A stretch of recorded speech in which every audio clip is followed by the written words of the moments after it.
पिछले एपिसोड में हमने देखा था कि ओल्ड मैन ने सुजाको लॉर्ड को 3 महीने का टाइम दिया था। उसके अंदर उसको फैसला करना है कि आखिर वो सुजाको प्लानिट के 2 हिस्से करना चाहता है या नहीं चाहता। लेकिन सुजाको लॉर्ड तो अपना अलग ही प्लान बनाने में लग चुका था कि वो स्टार क्रिस्टल को ही डिस्ट्रॉय करने की कोशिश करेगा। उसी के साथ साथ वांग जब आगे बढ़ रहा था तो उसको वहां पर एक ट्रोल नजर आया था जिसके ब्लड के अंदर काफी खतरनाक और पावरफुल एनर्जी मौजूद थी। इस वजह से वांग यहाँ पर उसकी ब्लड ले लेता है। लेकिन जैसे वो वहां से जा रहा था, एक लड़की थी जिसने वांग को अपने स्पिरिचुअल वर्ल्ड के अंदर कैद कर लिया था। यहाँ पर अंकम वांग बिल्कुल हैरान रह जाता है कि आखिर ये है कौन और इसने मुझे यहाँ पर कैद क्यों की है। उस लड़की का नाम था मेजी, जो वांग के करीब होना चाह रही थी। जिसके बाद यहाँ से ये एपिसोड शुरू होता है। तो इस एपिसोड की शुरुआत में वो लड़की जो थी वो अपनी पावर का इस्तेमाल करते हुए वांग को अपनी तरफ घसीट कर ले आ जाती है। वांग यहाँ पर जब उस लड़की को देखता है जो कि मेजी थी, उसको देखकर वो हैरान रह जाता है क्योंकि उसके पास वो कुछ टाइम पहले एक लड़की मिली थी ना, जिसने अपनी पावर की मदद से वांग को अपने वश में करने की कोशिश किया था। तो वांग ये देखकर हैरान रह जाता है कि दोनों के अंदर काफी ज्यादा सिमिलैरिटी है। कहीं ऐसा तो नहीं कि जो पहले लड़की मुझे मिली थी वो इसी मेजी के सोल का कुछ पार्ट होगा, इसने अपना एक क्लोन बनाकर रखा होगा जो कि मुझे उस टाइम मिला था। इसका मतलब ये लड़की तो बहुत ज्यादा खतरनाक है, अपने कई सारे क्लोन भी बनाकर रखा हुआ है इसने। तो वांग यहाँ पर गुस्से के साथ उससे कहने लग जाता है कि मुझे बताओ कि आखिर तुम हो कौन और यहाँ पर करना क्या चाहती हो, क्या मतलब है तुम्हारा मुझसे। तो मेजी यहाँ पर कहने लग जाती है कि बहुत सारे लोग हैं जो मुझे खूबसूरती की रानी कहते हैं और बहुत सारे लोग ऐसे भी हैं जो मुझे थर्ड एंसेस्टर कहते हैं। मैं इमॉर्टल क्लान की थर्ड एंसेस्टर हूँ। तो वांग यहाँ पर कहता है कि चलो ठीक है, तुम जो भी हो उससे मुझे मतलब नहीं है, लेकिन मुझे अब यहाँ से चलना चाहिए। मेरा यहाँ पर कोई काम नहीं है, ना मुझे तुमसे मतलब है ना तुम्हें मुझसे मतलब होना चाहिए। वैसे भी शायद मैं गलती से यहाँ पर आ गया, तो अब मैं यहाँ से जा रहा हूँ, मुझे जाने दीजिए, गुड बाय। इतना कहने के बाद वांग वहां से जाने लग गया था। लेकिन जैसे वो जा रहा था, वो जो मेजी थी वो अपनी पावर का इस्तेमाल करते हुए बाहर जाने का गेट ही बंद कर देती है। तो अब यहाँ पर से वांग बाहर जा ही नहीं सकता। मेजी वहां पर वांग से कह रही थी कि आप इतनी जल्दी कहाँ भागे जा रहे हैं, अभी तो आपने मुझसे ढंग से बात भी नहीं की है। हम दोनों कुछ बातें करेंगे, मन भर जाएगा मेरा, तो उसके बाद आप चले जाना। वैसे मैं आपके मुंह से भी सुनना चाहती हूँ कि आप मुझे थर्ड एंसेस्टर बुलाएंगे या फिर सुंदरता की रानी बुलाएंगे। आप जो बुलाएंगे ना, मुझे वो बहुत ज्यादा पसंद आएगा। वो यहाँ बातें करते करते वांग के करीब जाने की कोशिश कर रही थी। वांग को बड़ा गुस्सा आ रहा था। वो यहाँ पर उसको धक्का मारता है और अपना 1 बिलियन सोल फ्लैग बाहर निकालते हुए कहता है कि मुझे उम्मीद है कि तुम्हें ये पता होगा कि असल में ये फ्लैग है क्या चीज। मेरे पास इतनी खतरनाक चीज है, अगर तुमने मुझे यहाँ पर फोर्स किया ना तो मुझे इसका इस्तेमाल करना पड़ेगा। तो 1 बिलियन सोल फ्लैग देखकर मेजी जो थी वो यहाँ पर हैरान रह जाती कि सच में मानना पड़ेगा, इसके पास तो 1 बिलियन सोल फ्लैग है। वांग यहाँ पर कह रहा था कि उम्मीद है अब आपको समझ में आ गया होगा, तो इसलिए मुझे कोई भी गलत काम करने के लिए ना मजबूर मत कीजिए, वरना आपके लिए ही मुसीबत होगी। आपकी इस हरकत की वजह से फिर भी मैं आपको माफ कर रहा हूँ, आप यहाँ पर सुकून से रह सकती हैं, बस मुझे यहाँ से जाने दीजिए। तो ये सुनकर मेजी जो थी वो यहाँ पर बाहर जाने का रास्ता खोल देती कि ठीक है, तुम जाना चाहते हो ना, तुम यहाँ से जा सकते हो। तो वांग यहाँ पर बड़ा खुश होता है कि चलो बच गया। इतना कहने के बाद वो वहां से बाहर निकल कर आ चुका था। लेकिन जैसे वांग वहां से गया था, वो मेजी कहने लग जाती कि आय हाय कितना प्यारा बंदा था, इसको देख के ना मेरे मुंह में पानी आ गया, ऐसे नहीं जाने दूंगी इसको। बड़ी मुश्किल से ऐसे बंदे हाथ लगते हैं, पूरा निचोड़ जाऊंगी इसे मैं। तुम जितना मुझे तड़पा रहे हो ना, मुझे उतना ही मजा आ रहा है। और जिसे मैं पसंद कर लेती हूँ ना, दुनिया की कोई ताकत उसको मेरे चुंगल से बचा नहीं सकता। तो वो अपने पास से एक स्क्रोल बाहर निकालती है और स्क्रोल से कहने लग जाती कि जाओ और उस वांग को पकड़कर वापस मेरे पास लेकर आओ। तो वो जो स्क्रोल था वो सीधा का सीधा वांग जहाँ से आगे बढ़ रहा था उसके सामने आकर ही एक्टिवेट हो जाता है और स्क्रोल के अंदर से एक बहुत ही खतरनाक ड्रैगन बाहर निकल कर आ चुका था। उस ड्रैगन ने बाहर आते साथ ही वांग के ऊपर अटैक कर दिया होता है। लेकिन वांग अपनी इमॉर्टल स्वॉर्ड की मदद से उस ड्रैगन को बढ़िया वाला अटैक देकर मारता है, लेकिन फिर भी ड्रैगन मरने को तैयार ही नहीं था। यहाँ पर ये ड्रैगन काफी खतरनाक लग रहा होता है। वांग स्क्रोल को देखकर कह रहा था कि इसी तरह का स्क्रोल तो एक मेरे पास भी है ना, जिसको मैं कभी कभार खोलता हूँ और उसके अंदर से पावर बाहर निकल कर आती है। तो ये वाला स्क्रोल भी मेरे वाले स्क्रोल से ही मैच करता हुआ नजर आ रहा है। तो एक काम करता हूँ, मैं अपना वाला भी स्क्रोल यहाँ पर बाहर निकाल कर देखता हूँ कि यहाँ पर क्या होता है। जिसके बाद वांग ने अपना वाला जो स्क्रोल था उसके पास उसको एक्टिवेट कर लिया था। जैसे ही वांग का स्क्रोल यहाँ पर एक्टिवेट होता है, उसके अंदर से काफी खतरनाक पावर बाहर निकल कर आ रही थी। और ये होते साथ ही जितना भी मेजी के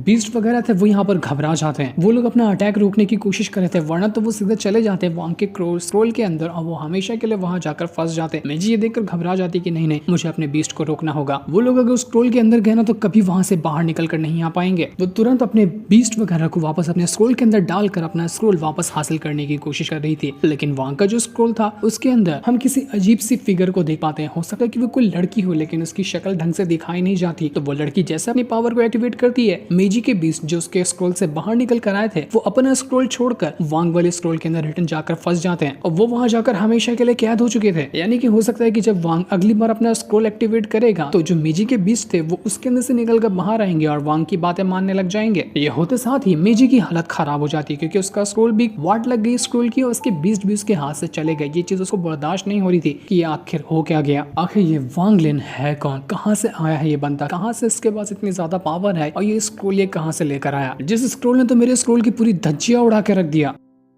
लेकिन मैं ऐसे शांत नहीं बैठने वाली, मुझे इसके बारे में और ज्यादा जानकारी निकालनी होगी। बड़ा ही मिस्टीरियस बंदा है ये। पहली बार मैं खुद को हारा हुआ यहाँ पर महसूस कर पा रही हूँ और मेरे हाथ से ये पहला बंदा है जो बचकर निकल गया। वांग को पकड़ना मुश्किल नहीं बिल्कुल नामुमकिन है और उसको क्या लगा था कि वो उसको आसानी से पकड़ लेगी। इसके बाद वांग वहां से आगे बढ़ जाता है और एक जगह पर आकर अपना कल्टीवेशन करने लग गया था ताकि अपनी पावर को वो रिकवर कर सके। कल्टीवेशन करते हुए कुछ टाइम यहाँ पर गुजर जाता है और जैसे ही टाइम गुजरा था वहां पर वो जो सितुनान था जो बच्चे की बॉडी के ऊपर कब्जा करने की कोशिश कर रहा था उसका वो प्रोसेस भी पूरा हो जाता है। सितुनान ने बच्चे की बॉडी के ऊपर कब्जा कर लिया था और अब डीमन चाइल्ड नहीं बल्कि सितुनान बन गया था। बड़ा ही क्यूट और छोटा सा बच्चा लग रहा होता है सितुनान। वो कहने लग जाता है कि बड़ा मजा आ रहा है, फाइनली मैं इस दुनिया में अब लग रहा है ना कि वापस आया हूँ। पहले तो खाली एक सोल फॉर्म में था, अब मुझे एक शरीर मिला है। शरीर मिलने का तो अपना अलग ही मजा होता है और वो मजा मैं आज महसूस कर पा रहा हूँ। बहुत अच्छा लगा ये करके। वांग भी यहाँ पर सितुनान के पास आता है, उनको कांग्रेचुलेशन करते हुए कहता है कि कांग्रेचुलेशन सीनियर, आपको आपकी फिजिकल बॉडी मिल गई। सितुनान यहाँ पर कह रहा था कि मैंने ना अभी तक अपनी कल्टीवेशन को रिकवर नहीं किया, मुझे फिजिकल बॉडी तो मिल गई है लेकिन जितना भी रिकवर किया है ना उतना काफी है इस पूरे के पूरे सुजाकू प्लैनेट को अपनी मुट्ठी में लेने के लिए। पूरी पावर मेरी आ जाएगी तो सुजाकू प्लैनेट तो मेरे सामने बच्चा रहेगा, तो अब मुझे किसी भी चीज की टेंशन लेने की जरूरत नहीं, कोई भी मेरे सामने नहीं टिक पाएगा इस पूरे के पूरे सुजाकू प्लैनेट के अंदर। अब वांग तुम्हारी हेल्प करना बाकी है ताकि वो जो स्टार क्रिस्टल है ना उसके अंदर से तुम्हारी सोल को बाहर निकाला जा सके। तो आओ चलते हैं ये काम करने के लिए। जिसके बाद वो दोनों वहां से आगे बढ़ चुके थे। जिसके बाद हम इमॉर्टल क्लैन के बंदों को देखते हैं, वो सभी यहाँ पर एक जश्न मनाने की तैयारी में लगे हुए थे। ऐसा लग रहा था कि 3 महीने का टाइम पूरा हो चुका है और अब यहाँ पर सुजाकू लॉर्ड को फैसला सुनाने के लिए आना पड़ेगा। इनको यकीन था कि वो फैसला यही सुनाएगा कि आधा सुजाकू प्लैनेट इनका होता है। तो इसी वजह से यहाँ पर एक समारोह की तैयारी की जा रही थी। सारे के सारे लोग यहाँ पर आकर इस फैसले को सुनने के लिए तैयार थे कि आगे फैसला क्या होगा। देखते ही देखते पूरे के पूरे सुजाकू प्लैनेट के अंदर जितने भी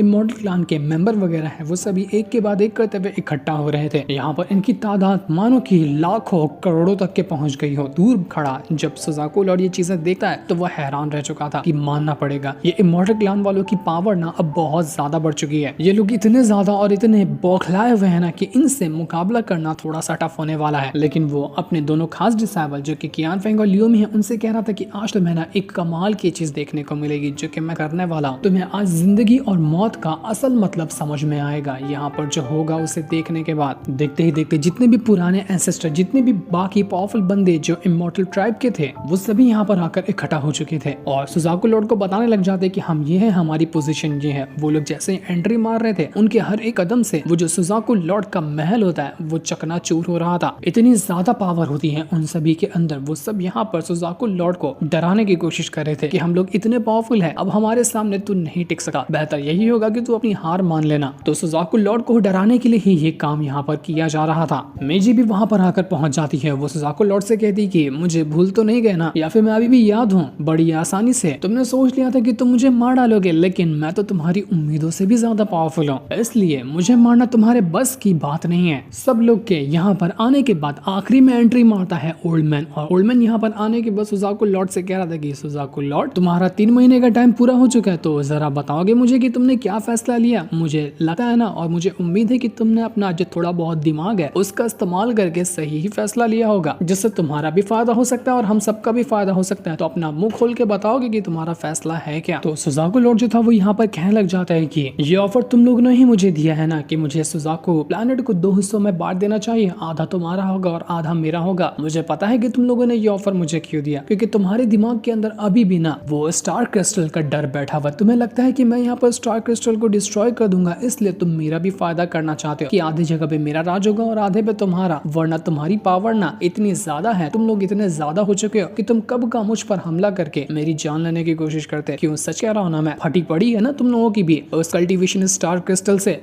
अगर मैं अपनी जिंदगी की लाइफ स्पैन की पावर का इस्तेमाल करूं और उस कल्टीवेशन स्टार क्रिस्टल के अंदर डाल दूं ना, तो मैं उसको अनलॉक कर सका, जिसके बाद मैं उसे डिस्ट्रॉय भी कर पाऊंगा। तो मेरे ख्याल से डरना तुम लोगों को ही चाहिए। जिस तरह से तुम डरे हुए हो ना, ये डर मुझे अच्छा लगा। लेकिन ओल्ड मैन कहता है कि तुम ना कुछ ज्यादा ही अपने आप को समझ रहे हो कि तुम उस कल्टीवेशन स्टार क्रिस्टल के ऊपर लगा हुआ सील तोड़ दोगे। ये ना तो कोई बच्चों का खेल है, ना ही इतनी जल्दी होने वाला है। तुम यहाँ पर जो हमें धमका रहे हो ना, अगर हमने अभी अपनी पावर का इस्तेमाल करते हुए एक साथ तुम्हारे ऊपर अटैक किया ना, तो तुम यहाँ पर मारे जाओगे, और एक बार तुम मरे तो ये स्टार क्रिस्टल अपने आप ही डिस्ट्रॉय हो जाएगा। वो किसी काम का नहीं रहेगा, ऐसा डिस्ट्रॉय होगा कि वो खुद ही खत्म हो जाएगा, बल्कि किसी और को नुकसान नहीं पहुंचा सकता। तो ये मत समझना कि हमने डर के मारे तुम्हें ये ऑफर दिया है। हम चाहे तो अभी भी यहाँ पर तुम्हारी जान ले सकते हैं। हमने ये ऑफर सिर्फ इसलिए तुम्हें दिया है कि हम नहीं चाहते कि हमारा ये प्यारा सा सुजाको प्लैनेट जो है वो बर्बाद हो जाए, तो जैसे घटिया इंसान और तेरी घटिया सोच की वजह से। इसलिए हम यहाँ पर शांति बनाए रखना चाहते हैं, इसी वजह से हमने तुम्हें ये ऑफर दिया था, और तुम तो यहाँ पर हमें कमजोर समझने लग गए। तो जल्दी से अपना फैसला सुनाओ कि तुमने यहाँ पर क्या फैसला लिया है। हमारे पास उतना ज्यादा टाइम नहीं है, लेकिन सुजाको लॉर्ड यहाँ पर क्या फैसला लेगा ये तो अभी हमें नहीं बताया जाता। जिस सीन को दिखाते साथ ही ये वाला एपिसोड यहीं पर एंड हो जाता है। Thanks for watching.